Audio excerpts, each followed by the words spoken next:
രഘുരാമചരിതത്തിലേക്ക് എല്ലാ സജ്ജനങ്ങൾക്കും സുസ്വാഗതം. നാരദനും വാൽമീകിയും താന്താങ്ങളുടെ ലോകത്തിലുള്ള സംഭാവനകൾ നൽകുവാൻ പോകുകയാണ്. ഒരാൾ ലോകസഞ്ചാരിയും ഒരാൾ തമസാ നദീതീരം തന്റെ കർമ്മങ്ങൾക്കായി തിരഞ്ഞെടുത്ത മുനിപുങ്കവനുമാണ്. ഒരാൾക്ക് ലോകം മുഴുവൻ ശിഷ്യസമ്പത്തുണ്ട്, ഒരാൾക്ക് ആ ഋഷിവാടത്തിൽ ശിഷ്യസമ്പത്തുണ്ട്. അങ്ങനെയുള്ള രണ്ട് മഹത്തുക്കൾ, രണ്ടുപേരും ഒന്നിനൊന്ന് മെച്ചം. ശിഷ്യൻ തപസ്വി, ഗുരുനാഥൻ തപസ്വാധ്യായ നിരതൻ. അങ്ങനെ തപസ്വിയും തപസ്വാധ്യായ നിരതനും തമ്മിൽ താന്താങ്ങളുടെ മനസ്സ് തുറക്കുകയാണ്. രണ്ട് മഹത്തുക്കൾ ഒരുമിച്ച് ചേരുന്നു. മഹത്തുക്കളായ രണ്ട് വ്യക്തികൾ ഒരുമിച്ച് ചേർന്നാൽ അവരെന്തൊക്കെയായിരിക്കും ചർച്ച ചെയ്യുക? നമ്മുടെ സമൂഹത്തിൽ ഇന്ന് രണ്ടുപേർ ഒരുമിച്ച് ചേർന്നാൽ എന്തൊക്കെ ചർച്ച ചെയ്യും?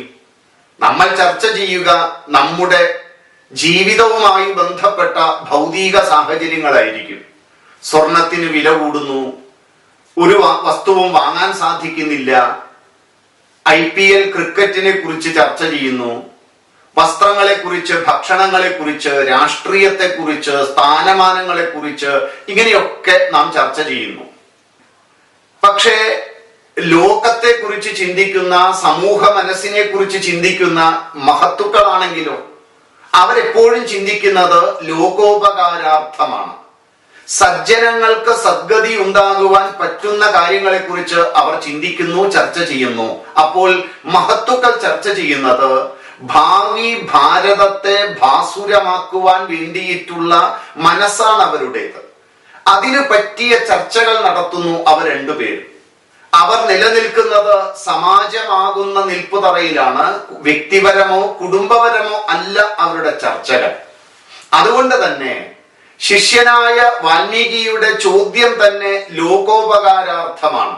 ലോകത്തിന്റെ മുന്നിൽ ശാശ്വത മൂല്യങ്ങൾ ജീവിതത്തിൽ അനുഷ്ഠിച്ചൊരു മഹത്തുവിനെ കുറിച്ച് പറയുക, ആ മഹത്തുവിന്റെ ജീവിതത്തെ ലോകത്തിന് പരിചയപ്പെടുത്തുക, ലോകർക്ക് മുന്നോട്ടു പോകുവാൻ ഒരു വലിയ പ്രേരണയായി ഒരു മഹാവ്യക്തിത്വം നിലനിൽക്കുക, ആ വ്യക്തിയെ മുൻനിർത്തിക്കൊണ്ട് തന്റെ ഭാവി സുന്ദരമാക്കുക, കരുപ്പിടിപ്പിക്കുക, ധാർമ്മിക മൂല്യങ്ങൾ കൊണ്ട് നടക്കുക.